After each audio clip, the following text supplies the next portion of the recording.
Hello, and welcome back to 7 Jars of Hot Pickled Peppers. This is our third season. I'm Christine, one-third of the 7 Jars team.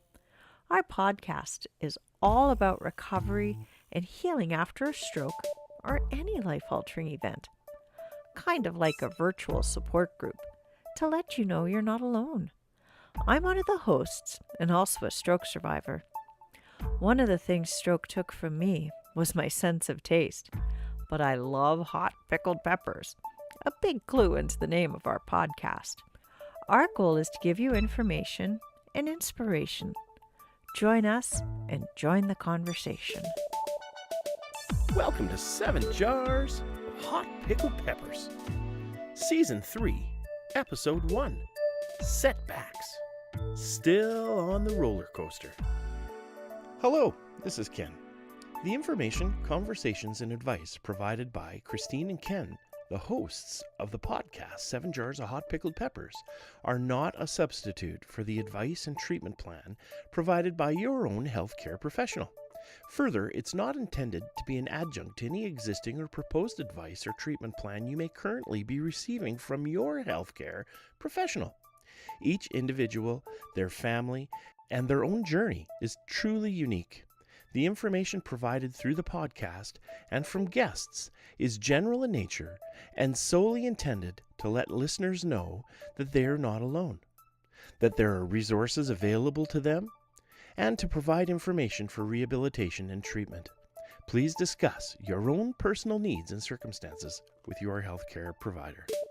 You can join the conversation on YouTube and Facebook at 7 Jars of Hot Pickled Peppers for our video version of the podcast. You can check out our website at 7jarsofhotpickledpeppers.com, or you can download our podcasts on iTunes or Podbean. And of course, you can follow us on Twitter at 7 Jars. Now it's time for Quote of the Cast. Every setback might be the very thing that makes you carry on and fight all the harder and become much better. Les Paul. In today's podcast, Christine is going to share some unexpected twists and turns in our roller coaster ride of life. It was almost 20 months and 22 days since I was first diagnosed with a hemorrhagic stroke. I was getting ready to go back to work for a trial. If truth be told, I think my neurologist didn't believe I'd be able to manage working again. The drive-in, the daily stressors, decisions to make, using a computer, being on task for required amounts of time. These were all demands that would quickly use up my reservoir of energy. A reservoir that took more time and effort to refill. But I was excited to try. In my mind, the gaps in my recovery would magically replenish once I was back. I would again be part of a team with common goals.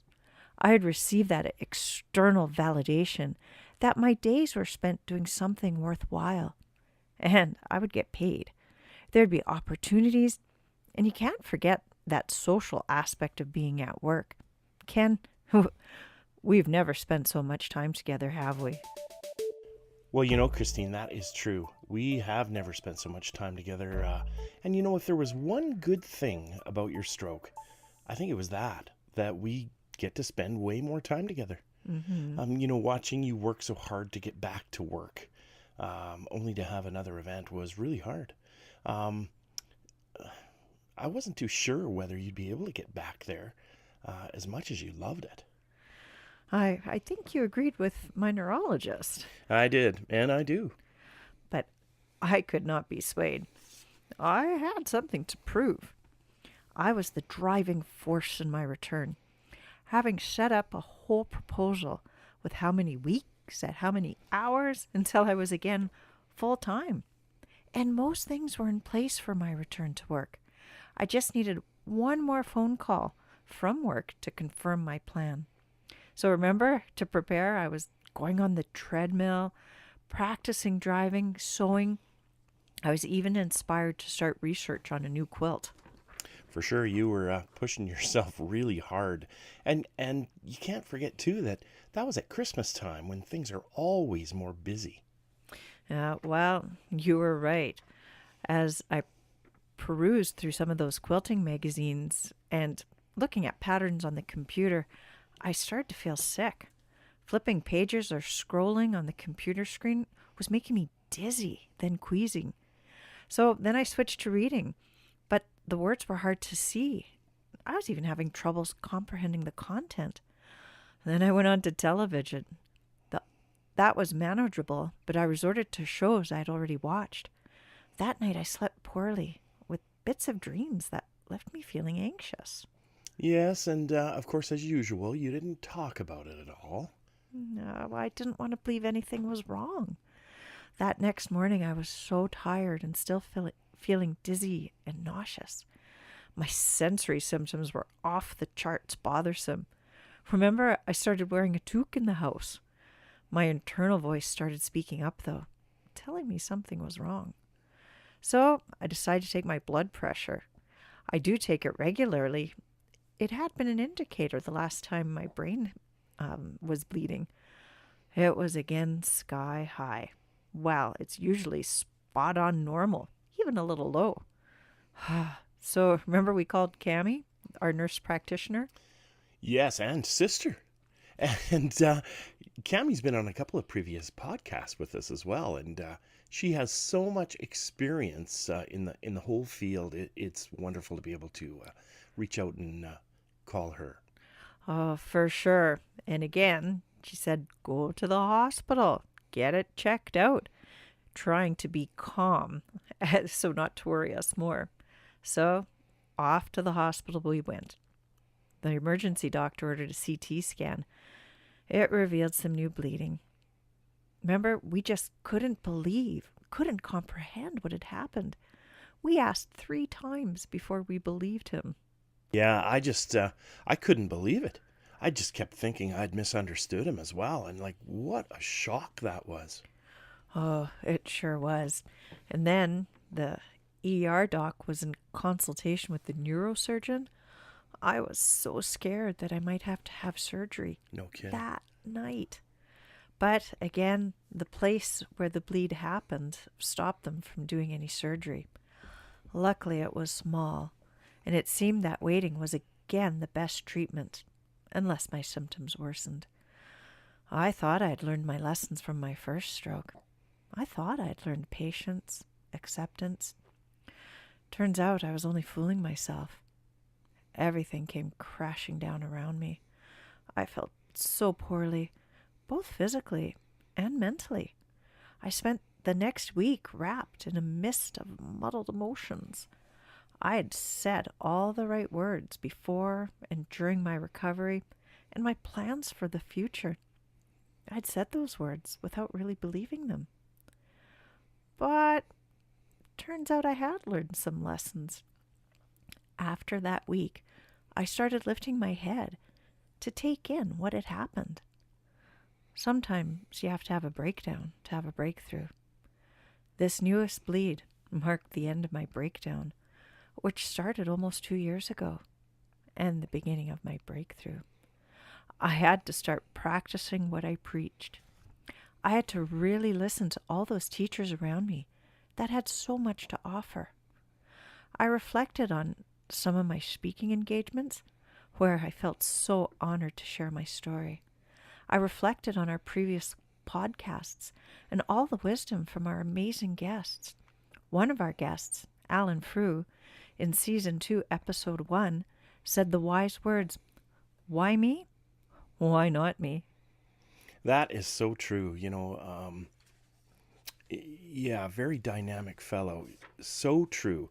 Bad things do happen to good people, to all of us. Agreed. All of us are on a journey. All of us are fighting some sort of battle. It's said, when hard times happen, the true nature of faith will be revealed. It's during hard times we realize how strong we are. I had learned enough, and I took the time to really think about life before I did anything. What would happen now was all up to me. My decisions and actions would determine how things would move forward. I had some choices to make. I felt like my world was ending. I just wanted to stay cocooned in my foggy shroud. But rewatching some of my favorite disaster movies gave me a new way to look at things. How would I feel if I knew the world was really going to end? Would any of this matter? I love disaster movies.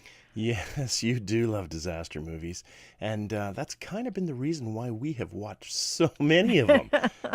Well, there are so many about world catastrophes. I mean, plagues, alien invasions, zombie apocalypse. Okay, now you're talking.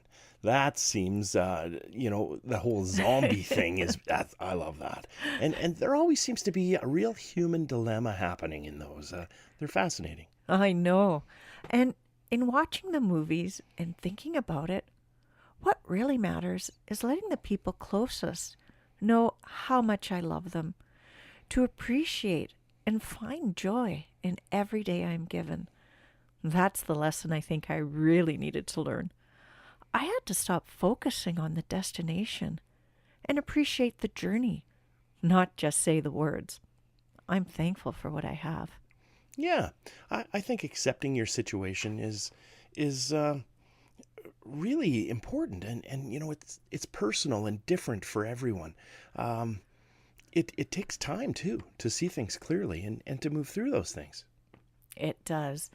And giving yourself patience. So, have I finally learned? I think so. I hope so. I'm sure not perfect, but no one expects me to be. I was the only one who had that expectation. I was stuck in one loop-de-loop of my roller coaster ride, unable to move on. It took 2 seasons of our podcast and another bleed to finally accept what had happened, to start moving forward. While learning real patience, I've learned to put my concentration into each and every day of my roller coaster ride, instead of always thinking about what's next. Now, that doesn't mean I don't have goals or plans for our future. It means I'm not robbing the wonder of today by thinking about tomorrow. The meaning of my life is seeing the beauty in each of us, discovering joy in the present, helping others. Everything happens the way it is intended to, and that's a comforting thought. My life is not what I thought it would be, but I've learned it is what it is, what it's supposed to be. Sure, I've had a few setbacks, and there may be more coming. Well, I sure hope not. Me too, but life experiences make us who we are, but they do not limit what we can become. Every one of us is on a journey. My strokes are but one small part of my life, and they taught me valuable lessons. They even created new possibilities. Explore the opportunities your challenges may bring you. You never know what might happen. Surviving my strokes are a gift, and what I've learned has helped me become the person I'm meant to be. It's a direction I never would have considered, but maybe this was always the intent. My strokes were the signal for my life to change course, to spread this message, to help others. I'm living each day present and open to what may be waiting for me to discover. I'm learning to appreciate every moment of my journey. Have faith in what life is trying to teach me. So, be thankful for every step, every day of your journey, even the tough setback days. It's all for you. And remember, you're not alone. During the roller coaster ride of life, help is there, even if the help is not what you expect. So sit back, strap yourself in, enjoy the ride. So why me? Why not me? And I thank God for it.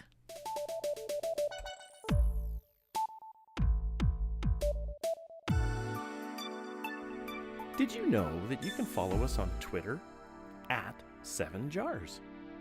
We post daily with all the latest stroke research, innovation, and inspiration. Follow us.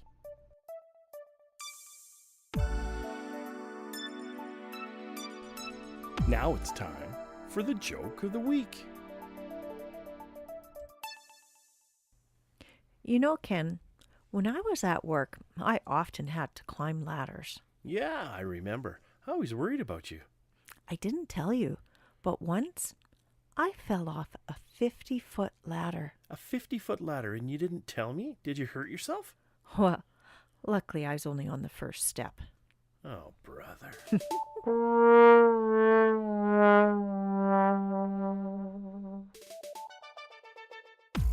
Now it's time for our segment on survivor stories. We'd love to hear from you. If you'd like to share your own stroke or survival story, or your experience as a caregiver, you can submit your story through our website at 7 Jars of Hot Pickled Peppers, or personal message us on Facebook. We look forward to reading your story.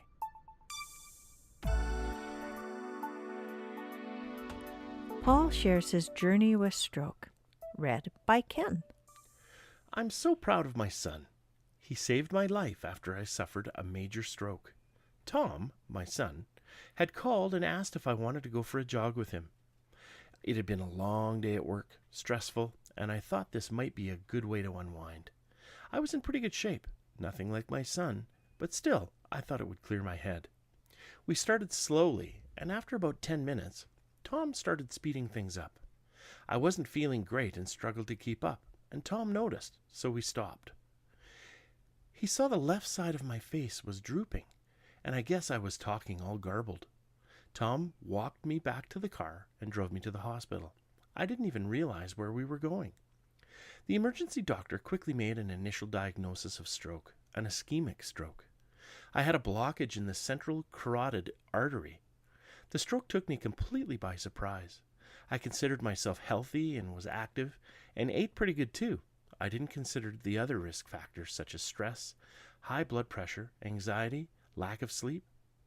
I was a workaholic, and my grandfather and aunt had passed away from stroke. My stroke profoundly changed me. I have a brain injury. Every day is a mix of conflicting emotions and challenges and consistent tiredness. I struggle with depression and what I used to be. I joined a stroke survivor group, and that has helped. I have found a new calm. I still have dreams and desires, but I'm learning to adapt to them as to what I can do now. It will be a lifelong road. In ending, I would like to express heartfelt gratitude for my medical team who saved me, and my family who puts up with the new me, and always gives me hugs when I need them. Thank you, Paul, for your honest and brave story while adapting to your new normal. And yes, we all need hugs.